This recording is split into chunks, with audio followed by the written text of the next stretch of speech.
Sugar से बिल्कुल निजात पाना चाहते हैं तो पपीता पका हुआ दिन में 2-3 बार खाया कीजिए।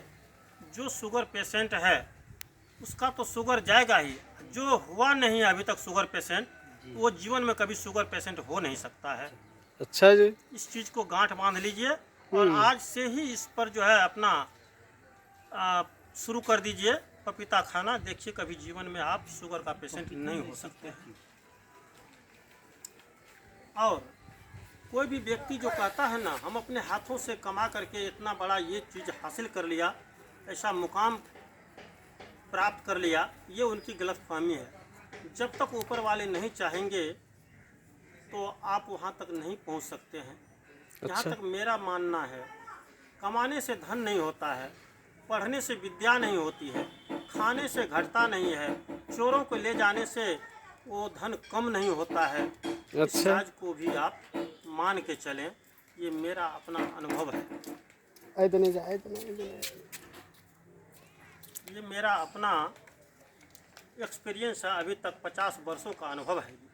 अच्छा जी। जी लेकिन बहुत सारे आदमी तो कहते हैं जो भी करना होता है वह आप अपने दम पर कर सकते हैं।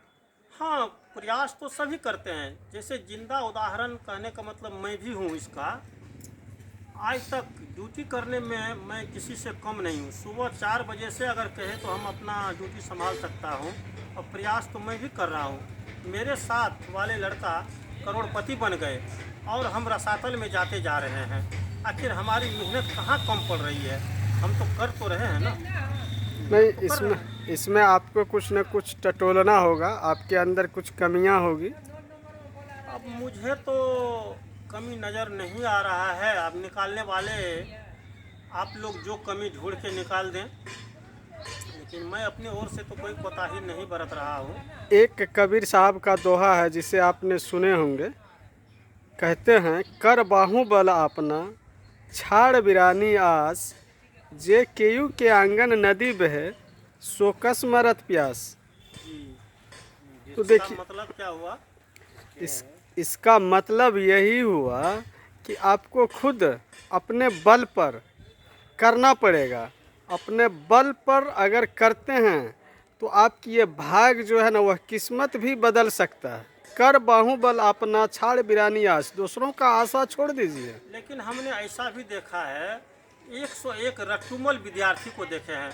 सुबह 4 बजे वो लाइट जला करके पढ़ने बैठ जाते हैं और रटते रटते वो मतलब नहीं रट पाते हैं, कुछ नहीं, मतलब उसको याद ही नहीं होता है। और एक कालिदास के बारे में आप सुने होंगे। जी जी।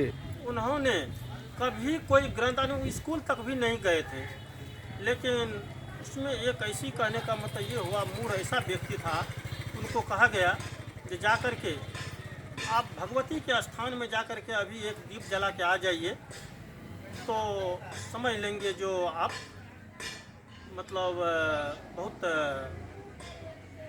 हौसलावान व्यक्ति हैं। तो उनको तो निडर था, बिल्कुल निशंक था, डर नाम का कोई चीज़ ही नहीं था। डर समझता है डर क्या होता है, भूत प्रेत क्या होता है। तो उन्होंने चला गया भगवती घर में सांस देने के लिए। जब वहाँ गया, नहीं, भगवती मुंह में कालिख लगा करके आ जाओ, इस तरह की बात थी। अच्छा जी। वो चैलेंज को एक्सेप्ट किया और चला गया रात में वहाँ कालिख लगाने के लिए। वहाँ भगवती प्रकट हो गई और बोली, जाओ तुम रात भर में जितनी भी किताबें उलट देना, वो सभी तुम्हें कंठस्थ हो जाएगा। अच्छा। और वही हुआ भी। कालिदास कभी स्कूल नहीं गए थे और बड़े बड़े काव्यों की रचना कर चुके हैं। इसीलिए जब तक उसकी कृपा नहीं होगी, कहते हैं मसी कागज छुओ नहीं, कलम गहे नहीं हाथ। तो कबीरदास के बारे में आप सुने होंगे। जी उन्होंने जी। कभी भी अपने हाथों से कलम कॉपी को नहीं छुआ, लेकिन सारे सब कहने का मतलब जो है कंठस्थ हो गया है, उनको किताबों का ज्ञान हो गया, पूरी अनुभव। तो इसी तरह कहते हैं, गौधन गज धन बाज धन और रतन धन खान, जब आए संतोष धन तब सब धन धूरी समान। यदि आप लक्ष्मी को चाहते हैं, दौलत चाहते हैं, तो दौलत से दूर भागना शुरू कर दीजिए। देखिए लक्ष्मी आपके घर तक आपके पीछे पीछे दौड़ी आएगी। यानी आपका कहने का तात्पर्य यह है कि धन का लालसा मन में नहीं करें। नहीं करना है। अच्छा। उनसे दूर रहिए। तो देखिए दौलत कैसे। और यदि आप दौलत समेटना चाहते हैं, मांगते हैं, दौलत के पीछे दौड़ते हैं, तो दौलत आपसे दूर भागती फिरेगी। अच्छा। जी, इसलिए आपको दौलत से बिल्कुल दूर रहना है, हमें नहीं चाहिए। तो फिर देखिए दौलत कैसे आपकी पीछे दौड़ लगाती है। आज आपसे मिलके बहुत अच्छी जानकारी मिला मुझे, और स्वदेव आगे भी चाहेंगे कि ऐसे ही जानकारी आपसे स्वदेव मिलता रहे। तो मेरे साथियों, मेरे दोस्तों, मेरे सब्सक्राइबर दोस्त, अगर आपको यह वीडियो अच्छा लगे तो एक लाइक ज़रूर कीजिएगा। धन्यवाद। जय हिंद।